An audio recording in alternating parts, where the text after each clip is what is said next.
Доброго времени суток, мои дорогие подписчики и гости моего канала. С вами канал Энергия Таро, а это значит, что сегодня нас с вами ждет очередной расклад. Перед тем, как мы начнем, хотела бы рассказать вам о нашем втором закрытом канале на Бусти. Слева сейчас появится QR-код, по которому вы можете перейти и за подписку всего в 299 рублей в месяц смотреть шок-контент и те расклады, которых нет и не будет здесь на YouTube-канале, потому что YouTube их может заблокировать. Именно для этого существует второй закрытый канал на Бусти. И я благодарю всех тех подписчиков, которые с нами на Бусти уже с прошлого года. Друзья, вы помогаете нам становиться лучше. Ваши имена и ники сейчас появятся на ваших экранах. Спасибо вам, что вы есть у нас. Для всех тех, кому неудобен Бусти, есть закрытый телеграм-канал, где все те же самые видео, что и на Бусти, и подписка стоит также 299 рублей в месяц. Для всех тех, кому удобен телеграм-канал, переходите ко мне в личку. Моя личка указана в комментариях под любым видео на канале Энергия Таро.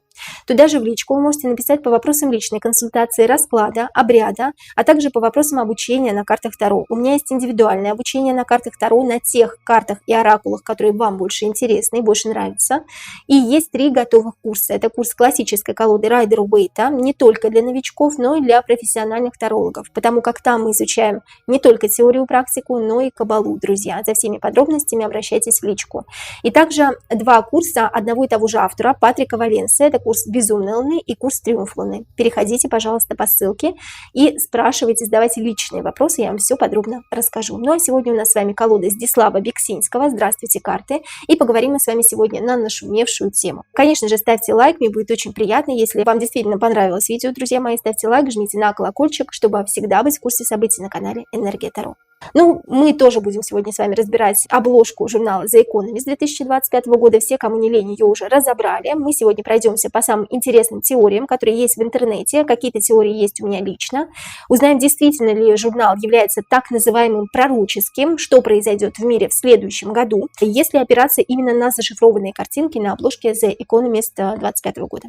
И первый вопрос я хочу задать таким образом. Действительно ли обложки, все обложки журнала The Economist являются декларацией будущих событий и планов глобального правительства? Карты, подскажите нам, пожалуйста, действительно ли обложки журнала The Economist являются декларацией будущих событий и планов глобального правительства? Так ли это? Карта колесница.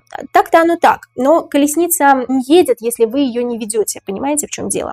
Колесница — это старший аркан. Да, в любом случае события будут сбываться, если что, если люди будут в них верить, соответственно. Да, повозка просто так не поедет. Здесь у нас, конечно, повозка показана на куриных ножках, но есть обязательно извозчик, есть колесничий, кто ее везет. А колесничий — это, собственно говоря, мы с вами, да, люди, человечество, которые верят в то, что нам говорят глобалисты. И если действительно мы будем в это верить, если действительно мы поверим в то, что да, так оно и будет, особенно в негативные события, чаще всего у них негативные события, да, если мы не будем выносить опыт, болезненный опыт здесь у нас на дне колоды, из того, что тройка мечей — это предательство, болезненный опыт, из того, что когда мы думаем о плохих событиях, они материализуются в нашем мире, да. Если мы не будем выносить этот болезненный опыт, то, соответственно, это и будет далее продолжаться, друзья мои. Поэтому я вам советую просто не верить. Сегодня у нас такой несколько развлекательный расклад. Да, я понимаю, что темы серьезные, но, тем не менее, я просто вас хочу настроить на то, что вот все, что мы сегодня с вами озвучим, мы ставим запрет на это. Согласитесь со мной? Никто не хочет оправдывать негативные события, поэтому я думаю, что здесь это будет самым верным решением. Итак, да, действительно, журнал The Economist декларирует будущие события, но верят в них, естественно, люди. Начнем мы сам разбор, пожалуй, с планеты Сатурн, которая венчает данную картину. Планета Сатурн связана с кармическими долгами, их отработками и смертью. Немножко поясню вам. Все дело в том, что в Средневековье, когда возраст человека, как правило, не превышал 30 лет из-за часто диагностируемых смертельных заболеваний, цикл жизни человека приравнивали к циклу Сатурна, который за 29,5 лет совершает свой оборот вокруг Солнца. И это что касается официальных источников. В древнегреческой же мифологии Сатурн предстает перед нами богом Кроносом, пожирающим своих детей, а картины Франциско Гойя изображают его безумным монстром с нереалистичными пропорциями тела, терзающими плоть своих сыновей. Вопрос: почему вообще Сатурн находится на обложке The Economist 25 года? Карты, подскажите нам, пожалуйста, почему Сатурн находится на этой обложке рассчитали по времени, когда закончится время у него. Помните про кольца, да? В 2025 году нам вангуют то, что кольца исчезнут у Сатурна. Совсем не знаю, не могу вам сказать, потому что такой информации нет, но 23-24 марта у нас как раз-таки состоится это мероприятие, если это можно так назвать. И здесь вот как раз-таки двойка пентаклей рассчитали, чтобы это было в день, когда произошли изменения у Сатурна. Обратите внимание, что Сатурн изображен с кольцами. Мы еще далее зададим вопрос, произойдет ли какое-то масштабное трагическое событие до того, как Сатурн потеряет свои кольца, или во время того, как он будет терять их. Потому что здесь расчет на то, что вот здесь карта Солнца, 19-го старшего аркана, человек пытается спасти свое дитя, свое животное, да, вот тут непонятно, что у него в руках, но он тлеет вместе с этим животным. То есть он тлеет, он гниет, он разлагается, да, карта Солнца здесь говорит об этом. Он сгорает, грубо говоря, и исчезает. То есть как должны исчезнуть кольца у Сатурна. Двойка пентаклей, расчет как раз на этот день или перед этим днем. Обратите внимание, что перед этим днем у нас 22 марта 2025 года, 22. Помните череп и кости, то, что связано было с Крокусом. Вспомните, пожалуйста, перейдите на мой расклад, если не помните. 22 число тоже очень знаменательное событие у сатанистов, да. И здесь как раз-таки говорится о том, что расчет на то, что исчезнут кольца именно в этот день. Расчет на то, что что-то исчезнет и произойдет какое-то более глобальное событие, на которое все обратят внимание. Солнце еще жертвует чем-то. Солнце здесь жертвует собой. Человек жертвует собой ради своего животного или ради своего ребенка. Если он свое животное или своего ребенка отпустит, он не будет вместе с ним сгорать. Но тем не менее он вместе с ним сгорает по карте Солнца. И он жертвует собой в какой-то степени. Почему Сатурн венчает картину? Почему он находится именно на верхушке? Если рассматривать каббалистическое древо Сефирот, о нем мы еще чуть позже поговорим, Сатурн находится на вершине Кетера, отвечает за приход духа на эту землю, за новые преобразования. Почему он именно венчает картину? Почему он не внизу, не где-то в серединке, не слева, не сбоку и так далее? Десятка пентаклей, переход во что-то новое. Переход во что-то новое, бунт, людям нужна защита. Карта бунта, карта революции, революция какая-то, революция, гражданская война. То, что начнется незадолго до того, как Сатурн потеряет свои кольца. Это, кстати, говорит о отдаче каких-то кармических долгов, потому что планета Сатурн связана с кармой, с тем, что люди отдают кармические долги. А как люди могут отдать кармические долги? Либо каким-то образом пожертвовав собой, либо каким-то образом пожертвовав собой. Другого не дано, да? То есть каким-то образом преодолев какие-то препятствия, либо пожертвовав собой. И здесь говорится о человеческих жертвах из-за бунта. Какой-то бунт, какое-то восстание, некая революция случится незадолго до того, как Сатурн потеряет кольца, либо во время того, как он будет терять свои кольца. Людям нужна защита, потому что люди бунтуют, бастуют, потому что есть какие-то жертвы. Здесь об этом речь. Хорошо, почему на картине Сатурн изображен с кольцами, учитывая, что в марте 2025 года они должны исчезнуть? Действительно ли планета Сатурн якобы потеряет кольца в марте 2025 года, потому что все мы знаем, что такое космос. Если не знаете, перейдите, пожалуйста, по ссылке на мой расклад про космос. Действительно ли планета Сатурн потеряет свои кольца в 2025 году? Да или нет? Да, действительно, смерть. Карта смерть. Ну, по крайней мере, они сделают так, что якобы Сатурн потеряет свои кольца, да? Карта смерть, карта преобразования, карта новой трансформации не только у Сатурна, но и всего человечества, да? Что-то произойдет. Что-то произойдет во время того, как Сатурн будет терять кольца, или незадолго до, или после. Почему у меня здесь показан расчет из Солнца, расчет на то, что когда Сатурн потеряет кольца, произойдет некое восстание, некий бунт, и людям нужна будет срочно защита. Какое-то масштабное трагическое событие произойдет незадолго до того, как Сатурн потеряет кольца. Почему он у нас с кольцами-то нарисован? Почему он венчает картину именно с кольцами, хотя он ее теряет? Событие произойдет незадолго до того, как Сатурн потеряет кольца, во время того, как Сатурн потеряет кольца. Или же некое трагическое событие в 2025 году произойдет после того, как Сатурн уже потеряет свои кольца. Здесь такое ощущение, что вот 22, 23, 24 марта, вот рядышком все события, либо одно масштабное событие произойдет. Карта жрец. Жрец всегда просит обучения, принятия, и жрец всегда просит жертв. Вот именно в этой колоде жертв всегда просит именно жрец, потому что жрец — это неуправляемый никем, невидимый демиург. Про демиурга мы еще поговорим с вами, да? И вот здесь либо чуть-чуть после того, как Сатурн потеряет кольца, это 25-26 марта, либо незадолго до 22 марта, интересная дата, либо во время. То есть вот здесь вот прям рядышком, я не могу сказать вам, друзья, вот с 22 по 26 что-то произойдет, что-то масштабное. И связано это как раз-таки с Сатурном. Не то чтобы связано, они просто приравняли это к Сатурну, да, карма. Отменяем, отменяем. Надеюсь, что ничего не произойдет, друзья. Не верим в то, что сейчас нам показывают. Не верим не картам конкретно, а не верим глобалистам, верим в то, что у них ничего не получится. А говорит ли вообще Сатурн о кармическом годе для человечества, о 25-м годе? В каком плане кармический? То, что много будет жертв, да, много будет каких-то трагедий по всему миру. Говорит ли вообще Сатурн на обложке The Economist 25-го года о кармическом годе для человечества, для всего мира? Я не говорю конкретно о какой-то стране. Король Пентаклей какой-то придет. Какой-то придет король Пентаклей. Он говорит о том, что придет скоро антихрист. Машиах, называйте, как вам больше нравится. А, кстати говоря, очень рекомендую посмотреть фильм «Конклав», который вышел в конце этого года, как раз-таки совсем недавно в кинотеатрах. Он декларирует нам о приходе как раз-таки антихриста. Обязательно посмотрите до конца. Концовка очень интересная, интригующая, с двойным дном, я бы сказала. И король Пентаклей – это новый пришедший человек, обновленный совершенно, без какой-либо информации, полученной ранее. Он абсолютно лыс. Лысый человек не владеет информацией, которую в него внедрили до этого. Поэтому человек, который у нас здесь изображен, не является человеком, а является некой сущностью или запрограммированным человеком, потому что все мы с вами люди, имеющие на голове волосы. Ну, кто-то, конечно, не имеет волос, да. Дело тут не в этом. Дело в том, что у нас у всех есть накопленная за всю нашу жизнь информация в голове. Мы что-то помним, вспоминаем, у нас есть память. Память. У этого человека памяти нет. Ощущение такое, что человек чипирован, запрограммирован, зомбирован. Придет не человек и придет и встанет на трон. А вот где он будет, куда он встанет, да, вот это интересно. Говорит ли Сатурн о кармическом годе для человечества? Он говорит о войнах, рыцарь мечей, войнах достаточно крупных, полномасштабных. Рыцарь мечей как раз-таки говорит о каких-то склоках, о восстаниях, о революциях, которые будут исходить от народа даже больше, да, нежели от правительства. Это интересно. Об этом мы еще тоже с вами чуть позже поговорим. И король Пентаклей предвещает некого спасителя, якобы спасителя. Обратите внимание, что у него горловая чакра вишудха закрыта. Он не говорит все то, что он хочет сам сказать. Поэтому тот спаситель, который якобы придет к нам, тот Машиах, который придет к нам, ему верить нельзя.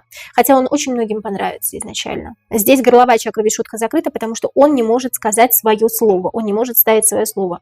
Его к нам направили. Приход антихриста, приход Машиаха, кармический будет год отчасти, потому что будет много каких-то полномасштабных событий, связанных с войнами, с восстаниями и так далее. Опять-таки отменяем, друзья. Этого не будет, да? Говорит ли изображение Сатурна о масштабных катастрофах в мире? У меня был такой вопрос. Ну, давайте зададим его. Говорит ли изображение Сатурна на обложке журнала The Economist 25 года о масштабных катастрофах в мире, которые случатся в 25 году? Во всем мире, да? Я сейчас не говорю, друзья мои, конкретно о какой-то стране. Привязанность. Ну, вот интересно, да, что люди связывают каждое событие, которое произойдет на этой Земле, на этой планете. Люди все разбирают эту обложку, да, я просто смотрела несколько разных разборов, они все разбирают, они говорят, что вот глобальное правительство будет делать это, глобальное правительство будет делать то. Изобилие информации еще, да. Говорит ли изображение Сатурна о масштабных катастрофах в мире? Я здесь этого не вижу. Я здесь вижу то, что люди только привязывают эти события, как раз-таки эти картинки к этим событиям, привязанность людей. Но вот так должно быть. Изобилие информации, разного рода информация сейчас будет появляться в Телеграм-каналах, в YouTube, тоже разного рода видеорасклады, видеоролики, да, в том числе я делаю этот расклад для вас, да, но тем не менее я декларирую вам, что этого не будет. Давайте мы будем топить за то, чтобы было добро на земле, да, чтобы не было ничего плохого. И вот здесь я не вижу того, что случится все так, как они задумали, карта мастера, карта управленца. Я не вижу этого, потому что не все люди в это поверят. Очень многие люди у нас сейчас обладают критическим мышлением, особенно те, кто смотрит меня сейчас. Да, благодарю вас, друзья. И четверка пентаклей – это привязанность людей к каким-то событиям, к изобилию информации и так далее. А карта мастер силен лишь тогда, когда люди в него верят, да. Демиург, мастер, сатана, называйте, как вам больше нравится, силен только тогда, когда в него верят люди. Поэтому этого не случится, если люди в это верить не будут. Я здесь масштабных катастроф не вижу, но если очень многие люди в это поверят, то, соответственно, они случатся. Какие катастрофы будут в мире, мы об этом поговорим чуть дальше, друзья. Под планетой Сатурн изображен мегаполис на обложке журнала The Economist 25 года. Что это за мегаполис? Это город в Европе. Потом узнаем, да, что будет с этим городом. Просто нужно понять, что это за город. Это город в Азии, это город в Америке, в России или в арабских странах. Итак, что это за город под планетой Сатурн? Нам нужно понять, что это за мегаполис. Это город в Европе. Интересная карта, тоже потом ее обсудим. Если не выпадет ни одного старшего аркана, друзья. Это город в Европе, это город, просто могли скрыть город в Европе. Здесь, несмотря на то, что вышла младшая карта, младший аркан, четверка мечей, но скрыть могли город в Европе, так, чтобы люди не поняли, что это он. Это город в Азии, это город в Америке. Да, это город в Америке, но в том числе что-то похожее на город в Европе. Город в Америке похожий на город в Европе. Скрыли и первый город, и второй город. Это город в России. Нет. Или это город в одной из арабской страны? Нет. Друзья мои, здесь что-то с Европой связано, но тем не менее нарисован город в Америке. Очень похож на Нью-Йорк, кстати, да, первый старший аркан маг. Хорошо, а почему этот город вообще нам зашифровали там, да, давайте вот эти вот лишние карты уберем. Почему этот город вообще там находится на обложке этого журнала? Почему он находится под Сатурном? Что-то произойдет в этом городе, как раз-таки, да, какие-то волнения, какая-то буча, про которую мы обсуждали на втором вопросе про Сатурн. Почему этот город нарисован под Сатурном, почему он вообще нарисован на обложке журнала The Economist? Почему он нарисован под Сатурном? Бунт. Что-то будет в Америке. Что-то будет в Америке, в крупном городе, может быть, не Нью-Йорк, может быть, еще какой-то похожий крупный город, да, на Нью-Йорк. Здесь будет какой-то бунт. Что-то будет не так с руководством, с президентом. И это случится либо за несколько дней до того, как Сатурн потеряет кольца, либо через несколько дней после этого, либо во время того, как Сатурн будет терять кольца, друзья мои. Эта карта бунта, она уже выходила. Революция, восстание, сопротивление, народное причем. Народ будет негодовать из-за того, что что-то не так с руководством, или из-за того, что нужно будет как-то особенно подстраиваться под руководство, и будут введены какие-то определенные моменты, регламенты от руководства, от руководящих лиц, от власть имущих лиц, то, что людям совершенно не понравится. Об этом, о восстании, о революции мы тоже с вами чуть позже поговорим, практически в конце. Про Европу мы еще тоже, я думаю, что поговорим сегодня с вами, друзья, потому что в Европе тоже будет что-то происходить. Многие, кто разбирал обложку The Economist, заметили ее сходство с китайской игрой Маджонг. Я, например, как я вам уже говорила, сравнила бы ее еще с каббалистическим древом Сефирот. Вопрос. Действительно ли в обложке The Economist 25 года зашифрована китайская игра Маджонг? Так ли это?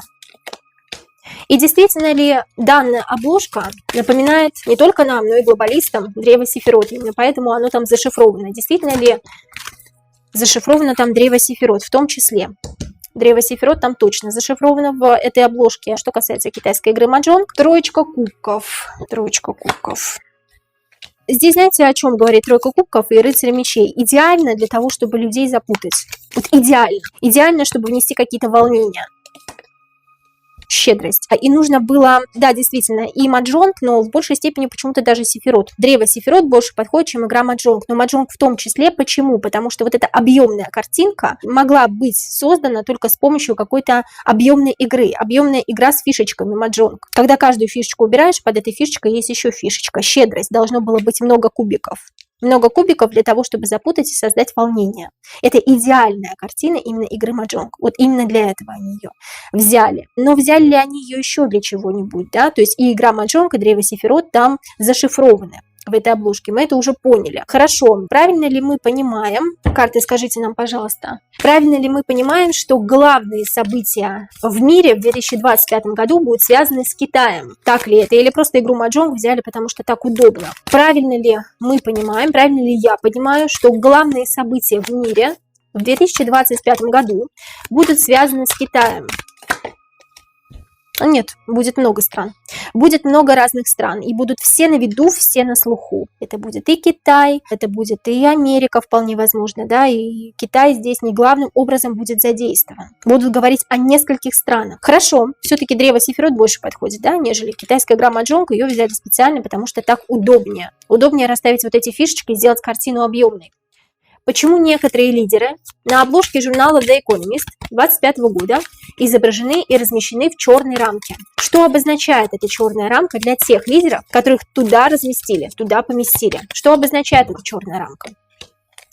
И что обозначает красная рамка, в которой, если не ошибаюсь, там Дональд Трамп, по-моему, Путин? И что обозначает красная рамка? Что обозначает черная рамка для этих лидеров конкретно, да? Что обозначает красная рамка? Нет свободы слова, карта вор, кто-то кого-то заменит. А давайте красную рамку сначала разберем. Карта молчания, нет свободы слова, и карта вор, что-то украсть, забрать, заменить. Забрать жизнь, например, да?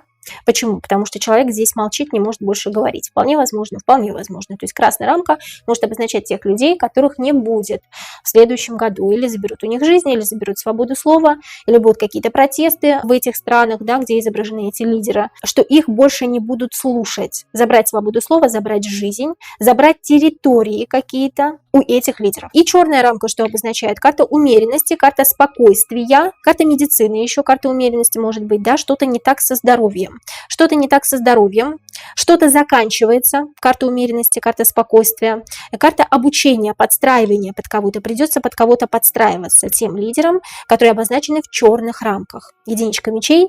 Приходится подстраиваться под другого человека, под другого лидера, под другую страну. Карта умеренность, все спокойно, или какое-то спокойствие и умиротворение. Подписание мира, в конце концов, да, вот у нас там в черной рамке обозначен Владимир Зеленский. Карта умеренность еще может говорить проблемы со здоровьем у тех людей, которые обозначены в черных рамках. Есть теория, что на обложке The Economist 25 года зашифрован портрет демиурга, который имеет два глаза, нос и рот. Один глаз там напоминает нам ядерный взрыв, а один глаз человеческий. И дьявольскую усмешку, соответственно. Демиург в христианском богословии создатель, творец всего сущего, земной матрицы. Действительно ли на обложке нам показали демиурга? Действительно ли нам на обложке 25 года показали демиурга? Может быть, нам показали этим самым приход Антихриста. Кого нам показали на обложке? Демиурга. Приход Антихриста. Да, приход Антихриста, друзья мои, все-таки это не демиург, это тот, кто якобы придет с хорошими намерениями. Король кубков мужчина у нас видный, интересный, красивый, нравится всем. И король кубков любит всех и хочет, чтобы его, соответственно, тоже любили. А его и любят, соответственно, и принимают, потому что у него такой образ. Но это только образ. Восьмерка пентаклей – это карта мастера, который придет и поднимет восстание в хорошем смысле этого слова, и все люди будут за него. И вот восьмерка пентаклей как раз нам указывает на приход Антихриста. Почему именно в этом году я хотела задать вопрос? Ну, потому что, видимо, в этом году он, соответственно, и придет. В 25-м. Вообще лицо, именно глаз и нос чем-то напоминают нам Илона Маска. Замечали ли вообще это? Действительно ли это его глаз и нос? Мы видим на обложке. Действительно ли это глаз и нос Илона Маска? Зашифровано на этой обложке. Новая среда. Туз жезлов говорит, что да, и единичка кубков говорит о том, что что-то новое будет связано с Илоном Маском. Вот он будет победителем в чем-то. Он одержит победу над какой-то королевой мечей. Вот интересно, королева мечей – это либо война, друзья мои, либо это восстание, либо это реальная женщина. Королева мечей, воздушного знака зодиака, либо женщина агрессивно настроенная. Да, действительно, туз жезлов – это карта человека, которого мы уже все знаем, который попадет в совершенно новую для себя среду, которая необычна для него и станет победителем в чем-то. То есть про Илона Маска мы будем очень много слышать в 2025 году. Это действительно он. Но что касается, с чем он будет бороться, вот здесь немножко непонятно. Да? Здесь либо женщина будет бороться и соперничать, соревноваться в чем-то. Здесь либо он будет одерживать какую-то победу в войне, как бы это странно ни звучало. А помните, в раскладе на Илона Маска, если вы смотрели, я говорила про него и про Дональда Трампа, про то, почему они вообще всегда вместе и почему он голосовал за Дональда Трампа. Здесь такой момент. Не думаете ли вы, что Илон Маск может стать главой государства, я имею в виду Америки, и заменить Дональда Трампа, если с ним что-то случится? Это просто мое предположение, может быть совершенно сумасшедшее, но тем не менее предположение имеет место быть, согласитесь. И здесь есть какая-то победа над чем-то. Именно Илона Маска, и не зря его нам зашифровали именно в этом контексте, именно на этой обложке. Правильно ли я понимаю, что Илон Маск будет центральной фигурой в 2025 году, на котором будет сфокусировано особое внимание человечества? Весть, какая-то весть. Он будет что-то рассказывать, что-то доносить и постоянно что-то будет говорить. Или постоянно о нем будут распространять какие-то факты, ну или не факты, да, домыслы какие-то. Постоянно мы будем слышать о нем в информационном поле. Паш кубков. Сам Илон вышел, да, сам человек вышел. Паш кубков, человек водного знака зодиака, либо просто человек, которого будут любить все, или который нравится очень многим, потому что он будет говорить правильные вещи, доносить правильные вещи, по крайней мере, да. С чем будет связано пристальное внимание, направленное на Илона Маска? С чем это будет связано? За толпой. Влюбленные. Пойду за толпой, то есть помогу народу. Помочь народу. Карта влюбленные, карта содружества, дружбы, не только любви. Карта выбора. Кто-то выберет его, выберет толпа. Ну, выберет человечество, да, выберет толпа, так и есть. Тут что-то связано с тем, что он привнесет в это человечество что-то совершенно новое, чего он ранее не делал до этого, друзья мои. Это не связано с какими-то технологиями, это связано с чем-то другим. Меня выберут, и я помогу людям. Я сослужу им какую-то серьезную службу, потому что карта влюбленная такая достаточно серьезная. За толпой, пойду за толпой, и толпа меня выберет. Интересно, друзья мои. Напишите в комментариях, что вы думаете об этом. Вообще, возможно ли такое, что Илон Маск может стать президентом, если вдруг что-то случится с Дональдом Трампом? Потому что в моем раскладе на Дональда Трампа, станет ли он президентом, выходили все младшие арканы, и да, у Дональда Трампа было больше всего шансов, нежели у второго товарища, да, который потом сошел с дистанции, потом появилась Камала Харрис. Но тем не менее, почему-то вот Трампа я не вижу будущим президентом Соединенных Штатов Америки. Может быть, я ошибаюсь, а у глобалистов свои планы, и все может поменяться, потому что будущее много вариативно, я всегда вам об этом говорю. Но, тем не менее, напишите, пожалуйста, в комментариях, что вы думаете именно про Илона Маска. Это интересно. Почему центральные фигуры обложки, именно как человек, да, не как демиург, которую нам показали, или антихрист, почему центральные фигуры обложки выбран Дональд Трамп? Это связано с тем, что выборы президента Америки прошли в его пользу, да или нет? А будет ли вообще президентом Трамп в 2025 году? Потому что инаугурация еще не прошла, друзья. Он еще не является президентом. Будет ли его инаугурация, да? То есть для чего Трампа поместили в центр обложки журнала The Economist 2025 года? Итак, поместили ли его потому, что он действительно якобы выиграл президентские выборы? Ну, типа да, друзья мои, простите за мой жаргон. Единичка пентаклей, поклонение, ну, единичка такая прям маленькая такая карта, да, ну, отдать поклон, отдать дань тому, что он якобы победил в выборах. Почему якобы? Просто сами убедитесь в этом в 2025 году. Вот и все, не буду вам лишнего говорить, потому что, как я уже выразилась, будущее действительно много вариативно, мало ли что случится. Единичка пентаклей, поклонение, да, отдать дань уважения тому, что Дональд Трамп победил в президентских выборах. А действительно ли Дональд Трамп будет президентом? Рыцарь кубков. Рыцарь кубков сам Дональд у нас вышел, да? Рыцарь кубков слишком мягкий, слишком мягкохарактерный, не способный к чему-то. Рыцарь кубков бежит за помощью, за какой-то. Давайте дополним ответ. Но это карта младшего аркана, друзья мои. Я не вижу здесь старший аркан. Действительно ли Дональд Трамп станет президентом Америки в 2025 году?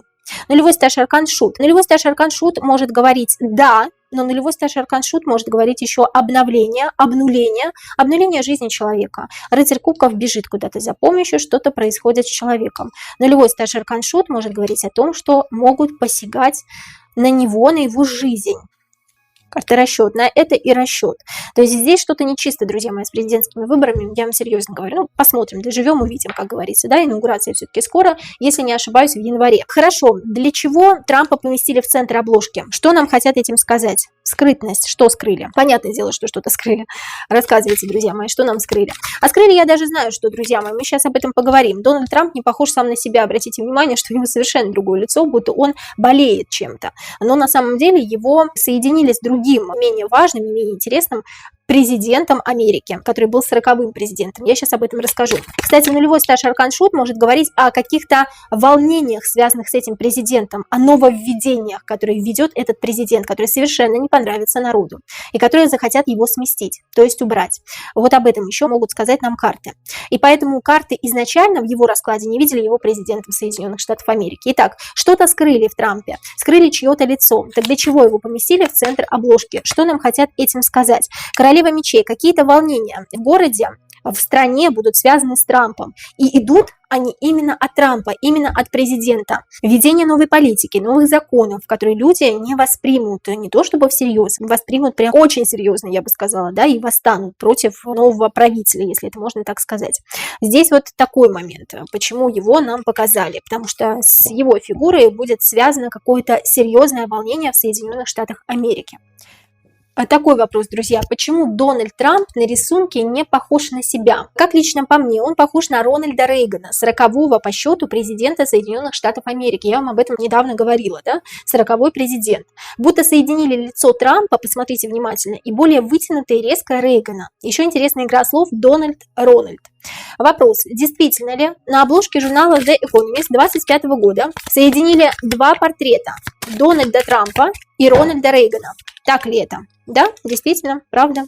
Иллюзия. То, что мы видим, это иллюзия. Карта жрица – это карта тайны, карта сокрытия. Карта туз пентаклей, что-то старое разрушается. Что-то старое разрушается, что-то новое приходит. Новая политика в Соединенных Штатах Америки. Я сейчас расскажу, о чем я говорю. Иллюзия. То, что нам показывают на обложке журнала The Economist в виде Дональда Трампа, это не то, что нам кажется. Карта жрица говорит о сокрытии какого-то второго лица, старого, которого уже нет на свете. Туз пентаклей, который уже рассохся, разверзся и который уже погиб, да, умер. Это про Рональда Рейгана. Почему именно Рональда Рейгана соединили? Здесь стоит отметить, что во время всего своего правления Рональд Рейган боролся с СССР, называя ее империей зла, развернув со странами НАТО ядерные ракеты против социалистического блока Варшавского договора. Он начал полномасштабную операцию по дезинформации властей СССР. И здесь, конечно, хочется задать вопрос, является ли портрет Трампа на обложке The Economist 25 года, соединенный с лицом Рональда Рейгана, намеком на то, что политика Соединенных Штатов Америки будет направлена против России в 2025 году. Действительно ли нам намекают тем самым на то, что политика Соединенных Штатов Америки будет направлена против России в 2025 году? Каждый пойдет своей дорогой. Не будет никакого содружества. Карта девятка пентаклей. Возможно, не будет никаких серьезных последствий от этого недопонимания двух сторон. Но, тем не менее, каждый пойдет своей дорогой. И каждый не будет друг с другом сотрудничать. Первые плоды. Да, карта маг говорит о том, что кто-то кем-то захочет манипулировать, сманипулировать. Кто-то выйдет не на честную дорогу, скажем так, да, вот из этих двух сторон, либо Америка, либо Россия. И каждый пойдет своей дорогой, что принесет им некие первые плоды. Первые плоды в чем, интересно, да? Первые плоды к вершине. Кто-то пойдет к вершине, либо Россия, либо Америка. Но учитывая то, что в Америке будут волнения, скорее всего, к вершине пойдет Россия. Каким образом? Вполне возможно, что экономика в России наладится, да? И вполне возможно, что что-то будет не так с долларом в Соединенных Штатах Америки, потому что про доллар мы еще с вами сегодня поговорим вот прямо сейчас, через один вопрос, и узнаем, доллар рухнет или что вообще будет с долларом. После того, как каждый пойдет своей дорогой, еще раз повторюсь, это принесет каждой стране или одной из стран первые плоды, которые вознесут ее к вершинам. Одна страна захочет манипулировать другой страной, а вторая страна этого не допустит. Вот какие-то разногласия, друзья мои, у Америки с Россией. Давайте тогда следом зададим вопрос про валюту. Валюта, которая обозначена на обложке журнала, это доллар и юань. Почему именно им уделили место на обложке? Что случится с долларом в 2025 году? Что случится с долларом в 2025 году? Рыцарь пентаклей стоит на месте, не двигается, читает газету, все стабильно. Что случится с долларом в 2025 году? Но обратите внимание, что рыцарь пентаклей тлеет, он как мумия. О нем забывают, либо он хочет, чтобы о нем забыли, либо он переходит в какую-то новую форму, он окукливается. Тут ощущение такое, что валюта переходит просто в цифру. Доллар будет переходить в цифру в 2025 году. Дружба с кем-то дружить или с кем-то соединиться. Соединиться с кем-то в одно. Ощущение краха какого-то. Вот именно доллара. Доллар рухнет в 2025 году, потому что что-то случится в стране. Карта императрицы говорит да, потому что мы задаем вопрос, рухнет ли доллар в 2025 году. Он тлеет, про него все забывают, он переходит во что-то новое, скорее всего в цифру, с чем-то соединяется. Соединяется, но это может быть цифра, да? И король мечей, какие-то волнения в стране, в странах, где, собственно говоря, используют этот самый доллар. Итак, с долларом однозначно что-то случится, но он не вырастет. Я вижу, что он растет сейчас не просто так. Вот я как знала, что он растет именно сейчас, не просто так, а для того, чтобы в конце концов перейти во что-то новое, либо рухнуть. Что случится с китайской валютой в 2025 году? Что случится с китайской валютой в 2025 году? Крах. Крах рухнет, китайской валюты не будет, либо она перейдет во что-то новое, перейдет в цифру. Тут крах какой-то. Крах короля жезлов, крах человека, который, собственно говоря, является президентом, да, является главой государства. Тут что-то с главой государства к вершине. Глава государства к вершине. Глава государства, я так понимаю, что уйдет, умрет. Очень похоже на это. Я имею в виду именно Китай, да, друзья мои? Я не имею в виду Америку. А в Америке будут какие-то бунты, которые не принесут ничего хорошего американскому доллару.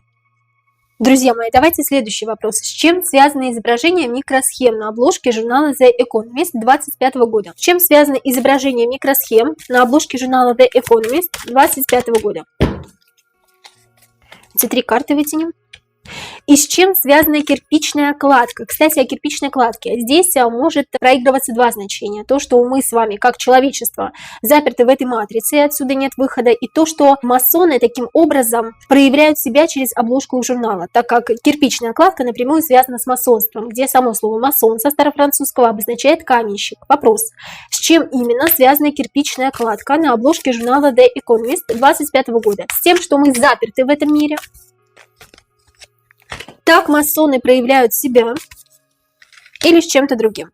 Итак, с чем связано изображение микросхем на обложке журнала The Economist? Подчинение новому мастеру. Подчинение новому мастеру, который произошел из цифры. То есть новый мастер, помните, король Пентаклей, которого я вытягивала в самом начале, я говорила вам о том, что он не имеет волос, он лысый, он не имеет информации, потому что вся необходимая информация заложена ему в его голову. Потому как человеком он не является. Он цифровой продукт, цифровой объект. Это не человек. Либо это человек, запрограммированный на что-то. Но Львой Старший Аркан об этом говорит. Это цифра. И люди должны будут подчиняться некому мастеру, который произошел из цифры. Микросхема говорит об этом. Нововведение не только цифры в экономике, но еще и человека, какого-то нового, который будет править этим миром. Хорошо, с чем связана кирпичная кладка? С тем, что мы заперты в этой матрице, в том числе, и не можем отсюда вырваться. На это нам намекают, это нам декларируют. То, что нас никуда не отпустят. 19-й старший аркан Солнца, я тебя никуда не отпущу. Врывайся, не врывайся, ты вылететь отсюда не сможешь. Восьмерка жезлов говорит о зацикленности. Восьмерка. Бесконечность, лимнискаты, зацикленность. О том, что масоны напрямую говорят о себе и заявляют о себе через этот журнал. В том числе, да. Кстати, прощание жрицы или прощание какого-то жреца. Кто-то погибнет из тех людей, которые нарисованы у нас и обозначены у нас на обложке этого журнала. Кто-то погибнет в следующем году, в 25 году. Кто-то из тех, кто был управленцем. И следующее, что-то другое. Что-то другое нам хотят показать. Нет, друзья мои, нам хотят показать, что мы заперты в этой матрице, и нам хотят показать о том, что кто-то уйдет навсегда. И этот кто-то являлся масоном, каменщиком, соответственно, и вполне возможно, что даже это женщина, да, второй старший аркан жрица, но это может быть и мужчина, друзья мои. И показывают ли они нам что-то другое? Нет, здесь младшие арканы. Вот конкретно, что они нам показывают, что кто-то уйдет из лидеров, кто обозначен на обложке журнала в следующем году, и что мы заперты в этой матрице, что невозможно вырваться. На самом деле возможно вырваться, перейти в акарму и выйти из колеса сансары, друзья. Это правда. У нас еще будет с вами отдельный расклад об этом.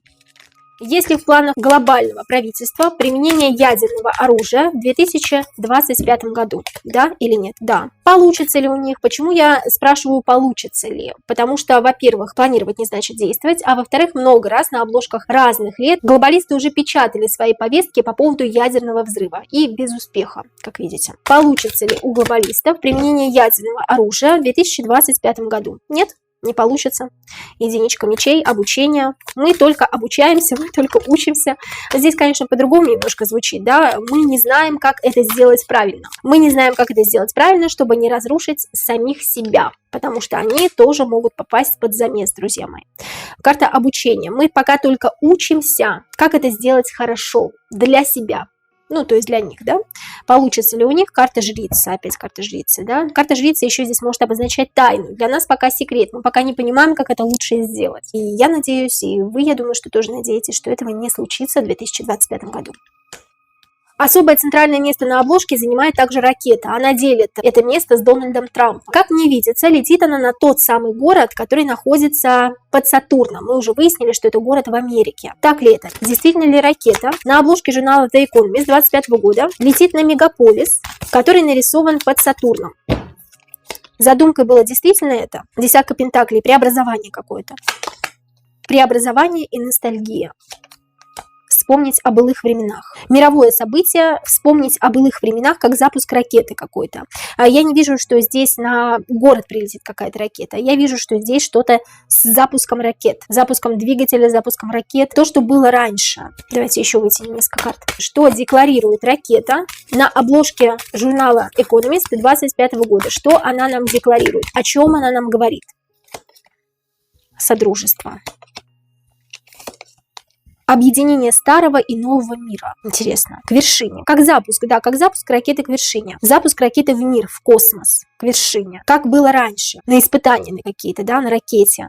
Содружество, в содружестве с кем-то. Несколько человек под определенной защитой. Это что-то про космос, друзья мои. Здесь, слава богу, ракета не говорит именно о городе, да, о том, что прилетит на город. Но все возможно, потому что могут быть какие-то военные действия, да, и именно эта ракета может не обозначать каких-то военных действий. Именно эта ракета обозначает запуск какой-то новой ракеты в космос, вполне возможно. Земной шар недалеко от Путина на обложке The Economist показывает нам Евразию, Африку и Австралию. Недалеко от земного шара расположился шприц с красной, надо предполагать, опасной жижей. Вопрос. Нам показывают тем самым, что новый бананофикус начнется именно с этих территорий, да или нет? Да, что люди будут друг друга поддерживать, что люди с разных территорий, с разных континентов, материков будут друг друга поддерживать. Или нужна будет поддержка друг друга. Карта Дьявол обозначает, что новый бананофикус начнется именно с этих материков. Они хотят начать, по крайней мере, именно с этих территорий. То есть правильно мы понимаем, что новый бананофикус все-таки произойдет в 2025 году. Действительно ли новый бананофикус произойдет в 2025 году? Да, и подгрозится как-то незаметно. Очень резко, очень быстро. Новый бананофикус будет распространен по всей планете или только по этим материкам, которые нам показали? Да. Рукотворная. Рукотворная, это понятно, что рукотворная. Коснется ли этот бананофикус всех людей? Всех людей, в том числе детей и животных. В частности, дети будут страдать. Опять-таки, отменяем все то, что они запланировали, все то, что они задумали, друзья. Этому не бывать, этому не случится. Я надеюсь, что так оно и будет. Кулак, как знак протеста, обозначен рядом с писательницей Джейн Остин, которая родилась в год начала войны за независимость США. Связаны ли эти картинки с тем, что в США в 2025 году произойдут волнения, протесты, похожие на те, что были в 1775 году? Мы с вами говорили про волнения, про революцию, которая начнется в США. Связаны ли Джейн Остин и рисунок с кулаком, то есть как знак протеста, связаны ли они с друг другом? И обозначают ли они, что произойдут волнения, протесты, похожие на те, что были в 1775 году в США? Да, связаны. Дальняя дорога. Долго. Как долго будет длиться? Друзья мои, долго, несколько лет. Карта Луна говорит о том, что действительно это связано с протестами, и Джейн Остин, и кулак, они вместе связаны. А связан ли этот кулак как знак протеста с Майданом, который сейчас происходит в Грузии? Связан ли этот кулак как знак протеста на обложке журнала The Economist 25 года с Майданом, который сейчас происходит в Грузии? В том числе какой-то бунт серьезный. Серьезный бунт будет в Грузии, в Соединенных Штатах Америки. Туз жезлов, да. Один из самых волнующих вопросов связан с Россией, так как большинство все-таки смотрит меня все же из России, друзья. Что будет с рублем в 2025 году? Что будет с рублем в 2025 году? С рублем все будет стабильно. Рубль рухнет в 2025 году. Произойдет гиперинфляция в 2025 году. В России, я имею в виду. Рубль конвертирует в цифру. Все стабильно. Прощание. Пока-пока. Нестабильно. Рубль рухнет. Произойдет гиперинфляция. Рубль конвертирует в цифру. Рубль станет другой монетой. Цифровой, друзья мои. Гиперинфляции не произойдет. Рыцарь кубков. Рыцарь кубков – это человек, который направлен дружелюбно на людей. Рыцарь кубков куда-то бежит спасать людей или просить помощи. Тут уже все зависит от рядом стоящих карт. Карта нищета говорит о том, что люди, у которых не было денег и без этого, или которые были по уши в кредитах, будут не очень хорошо себя чувствовать. Почему? Потому что рубль будет переходить в цифру. И не будет по истечению какого-то времени, а именно по истечении 2025 года, до конца года, я думаю, что не будет, скорее всего, именно бумажек, да, бумажных денег. То есть наличка будет уходить постепенно и очень быстро и резко к концу года. И поэтому те люди, которые чувствовали себя неважно, будут чувствовать себя, соответственно, неважно, потому что у них есть какие-то кредиты, какие-то обязательства перед государством, которые государство будет забирать вправе теперь. Абсолютно спокойно и без каких-то приставов судебных. Да? 12 пентаклей, изобилие. Рубль будет выглядеть по-другому. Карта прощания, прощание с обычным рублем. И, соответственно, рыцарь кубков говорит о том, что гиперинфляции все же не будет. А теперь узнаем, что будет с вкладами россиян в банках и будут ли их замораживать в 2025 году. Что будет с вкладами россиян в банках в 2025 году? Королева жезлов. Королева жезлов – женщина предприимчивая, женщина, которая настаивает на своем, женщина стабильная, правильная, яркая, темпераментная и вспыльчивая. Какое-то уныние. Будут ли замораживать вклады россиян в банках в 2025 году, у кого нет кредитов? Паш Пентаклей. Нет, не будут. Люди, у кого нет кредитов, перейдут во что-то новое. Паш Пентаклей – это идеальный человек, идеальное мироустройство. Это начало чего-то нового. Пентаклей – это деньги, начало каких-то новых денег. Будут ли замораживать вклады тех россиян, которые что-то должны государству? Это налоги, это кредиты. Потому что я вижу здесь какое-то уныние.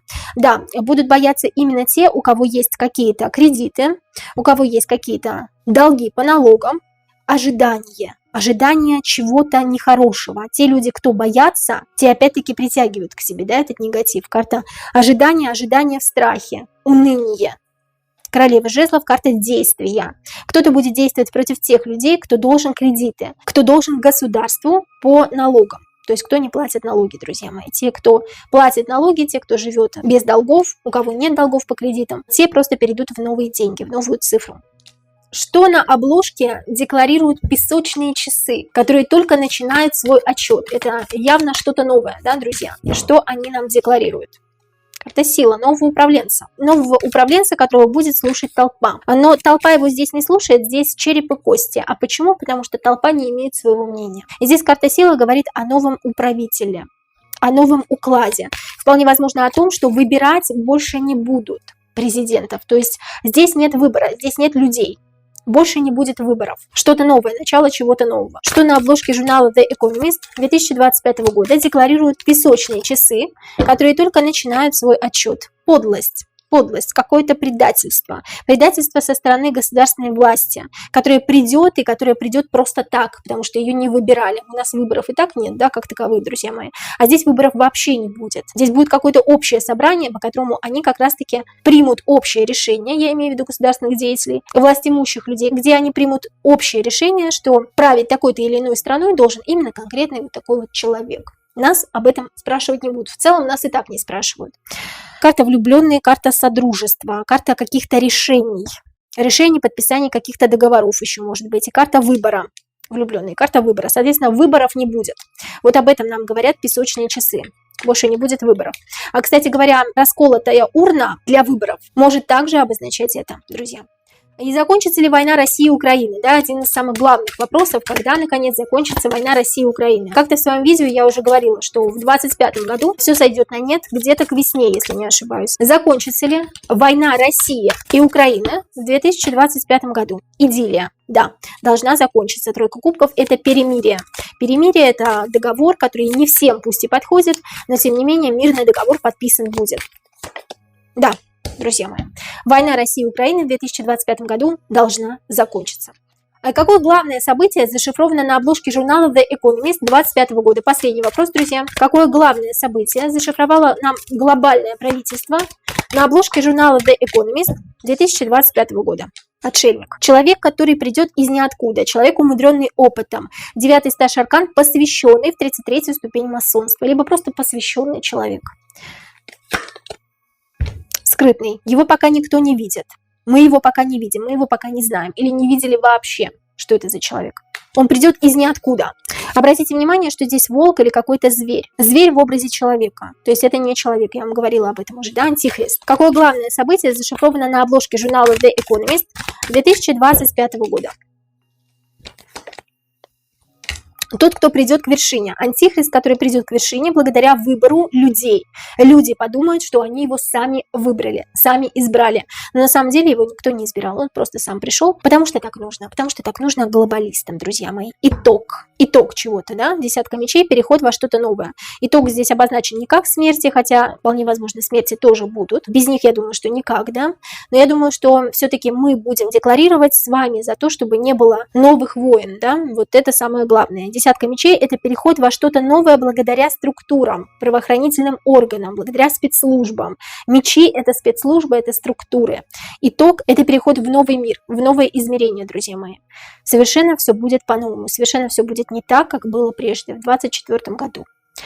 Здесь об этом речь. Если у вас есть какие-то дополнительные вопросы по обложке The Economist, потому что мы разобрали далеко не все, там у нас осталась еще левая сторона, если посмотреть по нашу левую руку. Пишите мне, пожалуйста, эти вопросы, и мы сделаем по самым интересным вопросам шорт-видео. Выложим их на канале. Добавляйтесь в наш телеграм-чат. В телеграм-чате мы обсуждаем новые темы для видеораскладов, которые потом выпустим на канале Энергия Таро. И, возможно, именно ваша тема будет интересна многим моим подписчикам. Друзья мои, я вас очень люблю и до новых встреч!